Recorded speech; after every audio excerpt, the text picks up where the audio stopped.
China's Premier Wen Jiabao has said EU calls for faster reform of China's currency policy are unfair. Wen said some countries were demanding the country's currency, the yuan, be allowed to rise while they engaged in trade protectionism. His words followed a 1.5-hour summit between China and the 27-member EU. The summit ended with a number of agreements on energy and environmental cooperation, but it failed to produce a breakthrough on issues such as trade disputes and arms embargoes. Wen said China would keep the yuan basically stable and carry out currency reform at its own gradual pace. Canadian Prime Minister Stephen Harper has started a 4-day visit to China today, hoping to improve political relations between the nations and boost trade. Harper's Conservative government has been more critical of the Chinese government over human rights and alleged spying than its predecessors.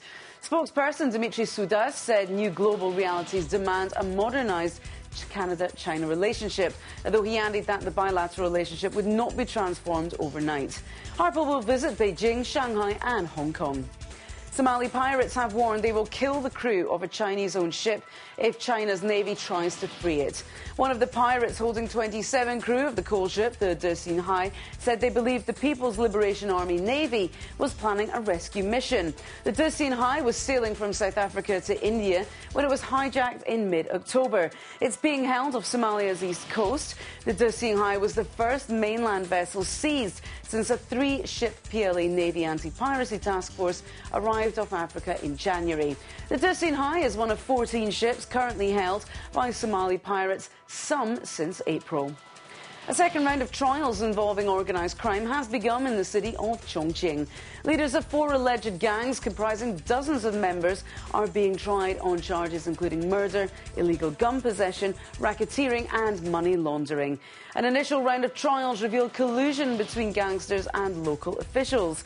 That resulted in sentences of up to 18 years being handed down. Separately, a Chongqing gang boss was executed last month after being convicted of heading a criminal organisation involved in drugs, illegal casinos and protection money.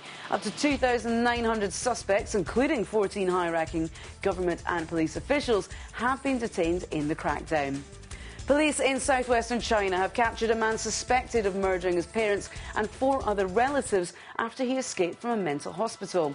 Chen Wenfa was caught in the mountainous region of Yunnan province, not far from the site of the killings. The 21-year-old is suspected of battering to death his parents, an aunt, uncle, grandmother and cousin. He was diagnosed with schizophrenia in August this year. 3,000 police officers had been involved in the search for Chen. The tragedy comes just 3 days after police in southern China captured a man suspected of hacking to death his parents, wife, sons and sister in Beijing earlier this month. Activists angry over AIDS infections caused by tainted blood infusions held a protest at an official World AIDS Day event in Beijing yesterday. They were demanding more government recognition and help for their plight. The protesters, who wore face masks with the words "infected blood transfusions causes AIDS," climbed onto a stage set up by China's Red Cross at a Beijing railway station. The spread of HIV in China was helped by unsanitary blood plasma buying schemes and tainted transfusions in hospitals. The official event was organised by China's Red Cross and targeted migrant workers. It was part of a campaign aimed at highlighting AIDS prevention and reducing stigma. Now, a gay bar in the southern city of Dali postponed its scheduled opening yesterday on World AIDS Day. Dr. Jian Tianbo, founder of Dali HIV/AIDS Healthcare Promotion Association, said the delay was due to huge media attention and social pressure. He explains the media presence had scared off volunteer bar workers who did not want their identities exposed. However, Zhang said that when the media frenzy dies down, the bar would definitely open. Media reports said that Dali Health Bureau had given 120,000 yuan, or around $18,000, to Zhang's NGO for HIV/AIDS prevention work, with half of the amount earmarked for the bar. China's health ministry had reported that sex between men now accounts for 32% of new HIV infections on the mainland.